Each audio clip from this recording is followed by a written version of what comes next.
Assalamualaikum semuanya, ketemu lagi bersama saya Fauzi, tentunya di channel kesayangan kita semua yaitu Fauzi Movie. Apa kabar kalian semua? Baik-baik aja kan? Oke lah ya, kali ini kita akan melanjutkan cerita si Ye Peng. Namun sebelum itu, Mimin ingatkan bahwa konten ini full spoiler. Bagi yang belum nonton filmnya secara langsung, Mimin sarankan untuk nonton terlebih dahulu. Baiklah, kalau kalian sudah siap, silahkan cari posisi yang ternyaman karena kita akan masuk ke intro.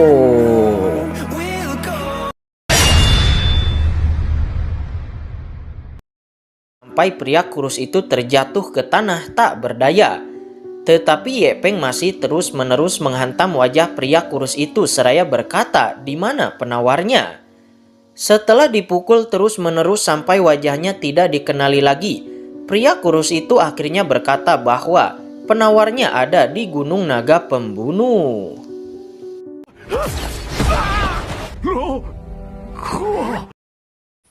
Di pavilion di istana ke-9 terlihat Bai Wuyo mengacak-acak pavilion ke-9, sepertinya dirinya sedang mencari sesuatu. Kemudian Yuan Jie, sang pemimpin istana ke-9 datang ke sana. Dia lalu bertanya kepada Bai Wuyo, "Apa yang sedang kamu lakukan di sini?" Bai Wuyo menjawab bahwa dia sedang melihat-lihat saja. Yuan Jie tidak masalah untuk Bai Wuyo melihat saja, tetapi dia harap tunjukkan rasa hormat. Dan juga apakah Penatua Wu Jin tidak mengajarimu tata krama? Bai Wuyo mengabaikannya, membuat Yuan Jie merasa tidak senang. Yuan Jie kemudian pergi seraya berkata bahwa akhir-akhir ini banyak orang suci yang meninggal. Kamu sebagai orang suci pertama sebaiknya berhati-hati dan jangan membuat masalah.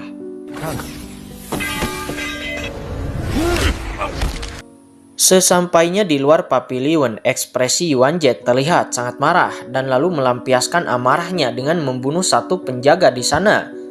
Kemudian Yuan Jie berkata bahwa orang suci ke-9-nya meninggal di kerajaan darah merah dan dirinya harus mendapatkan orang suci lainnya yang lebih berbakat. Yuan Jie menemukan ada sesuatu di aula Gua Naga, dia pun langsung bergegas. Sesampainya di sana, dia menemukan banyak bawahannya telah tergeletak tak berdaya.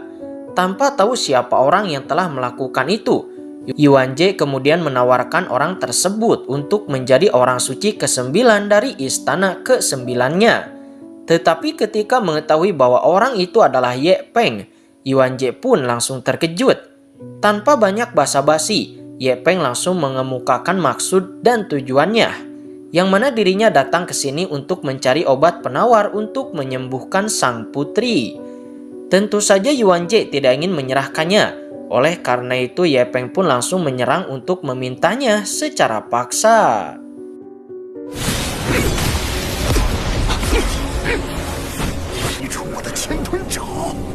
Terdesak oleh Ye Peng, Yuan Jie kemudian merilis jurus cakar 1000 burung hantu dan langsung menerjang ke arah Ye Peng. Melihat itu, jurus api abadi langsung dirilis oleh Ye Peng dan memblokir serangan tersebut. Tapi Yuan Jie masih memiliki jurus andalan lain, yang mana kemudian jurus 1000 menelan tauti ditampilkan oleh Yuan Jie. Seketika Yuan Jie pun berubah menjadi sosok naga bersayap yang cukup gemoy.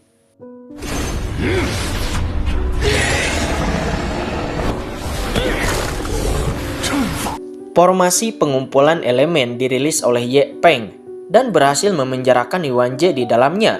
Yuan Jie langsung merasakan bahwa formasi ini dapat menyerap kekuatan spiritualnya. Tetapi walaupun begitu, Yuan Jie masih sangat tenang. Sebelum kemudian ketenangannya itu hilang ketika Ye Peng mengkombinasikan jurus mantra 3 atribut ke dalam formasi tersebut. Akibatnya Yuan Jie kehilangan setengah dari kekuatannya. Hal itu memberi kesempatan bagi Ye Peng untuk menusuknya dan langsung meminta Yuan Jie untuk memberi dirinya obat penawarnya. Sayang Yuan Jie bisa melepaskan diri, ternyata Yuanjie masih memiliki kartu truf andalannya, yang mana sebuah cakram di tangannya berubah menjadi cakram raksasa.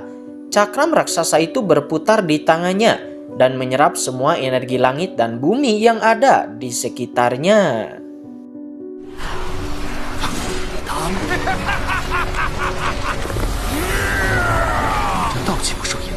Ye Peng kemudian menyadari bahwa hanya energi Dauki hitam dan Dauki putih inilah yang tidak terpengaruh oleh penyerapan cakram itu. Sayangnya Dauki putih ini menekan Dauki hitam, dan jika Ye Peng memaksa menggunakan Dauki hitam, maka mungkin saja dirinya akan mati bersama dengan Yuanjie. Tapi tiba-tiba Ye Peng memiliki sebuah gagasan, yang mana dirinya akan mengintegrasikan Dauki hitam dengan Dauki putih.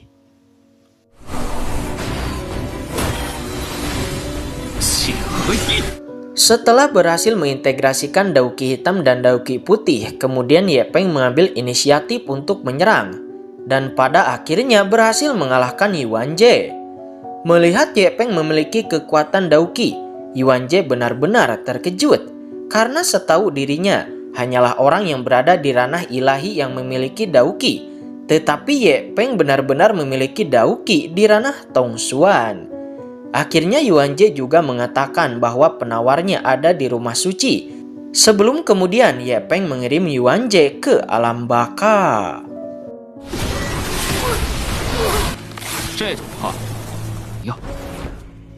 Di pavilion, Ye Peng mengacak-acak pavilion tersebut, tetapi sayang dirinya tidak menemukan obat penawar Pokdo.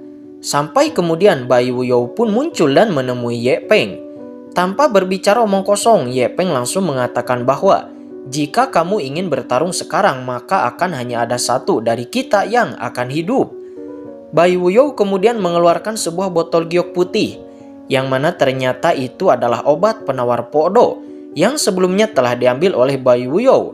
Oleh karena itu, bahkan jika Ye Peng mengacak-acak semua isi pavilion, dirinya tidak akan pernah menemukan obat penawar Pokdo, karena sekarang obat penawar Pokdo itu ada di tangan Bai Wuyou. Bai Wuyou menjelaskan bahwa ini bukanlah penawarnya, namun meskipun ini bukanlah penawar aslinya, tetapi ini mampu menekannya untuk sementara waktu.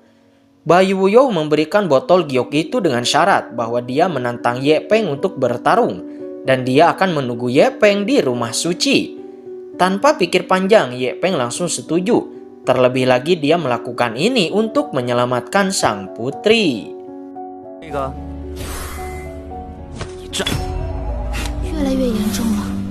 hari pun telah berlalu semenjak Ye Peng pergi. Terlihat keadaan sang putri semakin memburuk, dan hal itu membuat Honglian juga Xuan Yu merasa panik, karena sampai sekarang Ye Peng masih belum kembali.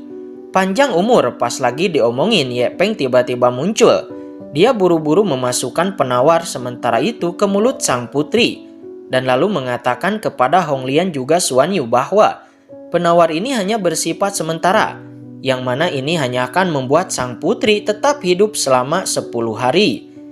Kemudian Ye Peng meminta Honglian untuk menjaga sang putri di sini, sementara dirinya membawa Xuan Yu dan lalu pergi menuju ke rumah suci.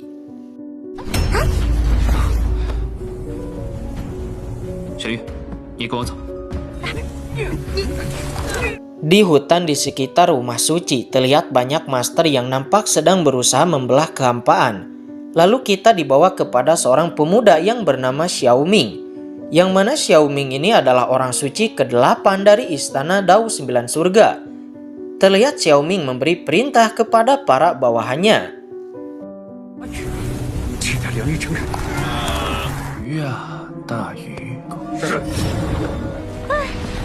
Ye Peng saat ini telah sampai di hutan di dekat rumah suci, dan dia juga melihat kehampaan yang terbelah lalu bergegas lebih cepat lagi. Xuan Yu yang kelelahan dia meminta untuk beristirahat, tapi sayang dia tidak didengarkan. Dia pun hanya bisa menghela napas dalam dan lalu mengikuti Ye Peng dari belakang.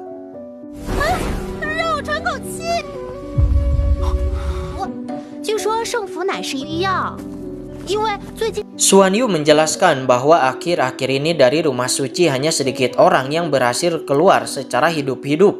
Bahkan ada yang menyebarkan rumor bahwa rumah suci itu bisa memakan orang. "Apakah kamu takut?" tanya Ye Peng. Xuan Yu menjawab, "Mengapa harus takut? Terlebih lagi mengapa Ye Peng mengajak dirinya dan bukan mengajak Hong Lian?" Itu pasti karena Ye Peng mengakui bahwa dirinya lebih hebat daripada Hong Lian. Tetapi Ye Peng menjawab bahwa itu karena Hong Lian tidak bisa menyembunyikan auranya.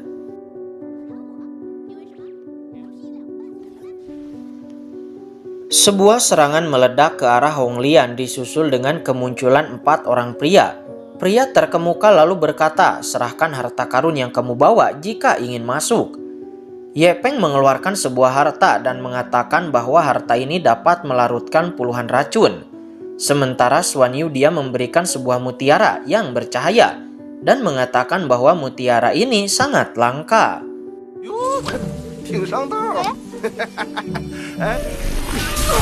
Ternyata mutiara itu adalah sebuah bom peledak.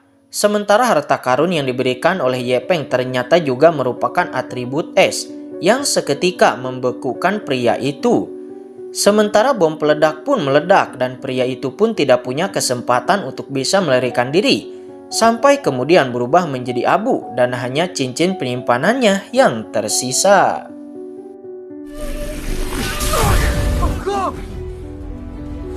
Tiga pria lainnya terlihat sangat marah karena kakak mereka dibodohi seperti itu dan mereka bertiga bersiap untuk menyerang. Ye Peng akan bergerak tetapi dihentikan oleh Xuan Yu dan mengatakan bahwa Ye Peng diam saja karena dirinya yang akan maju. Kemudian baku hantam pun terjadi.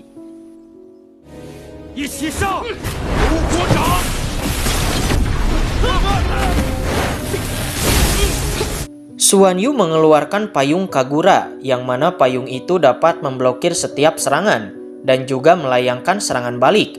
Sampai pada akhirnya ketiga pria itu pun menyerah dan memohon ampun.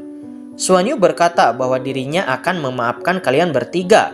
Tetapi terlihat salah satu dari ketiga pria itu mengeluarkan sebuah bom peledak.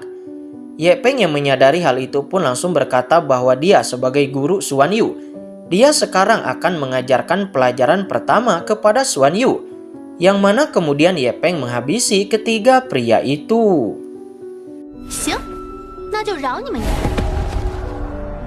Xuan Yu mengerti bahwa sebelumnya ketiga pria ini akan melayangkan serangan diam-diam kepadanya, dan Xuan Yu cukup terkesan oleh Ye Peng.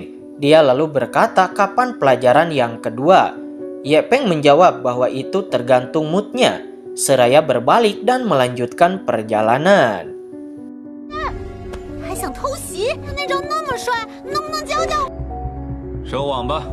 Xuan Ming memberi perintah kepada para bawahannya untuk menangkap Ye Peng dan Xuan Yu, dan dia sangat menantikan seberapa jeniuskah yang disebut dengan jenius legendaris itu. 叶枫啊叶枫，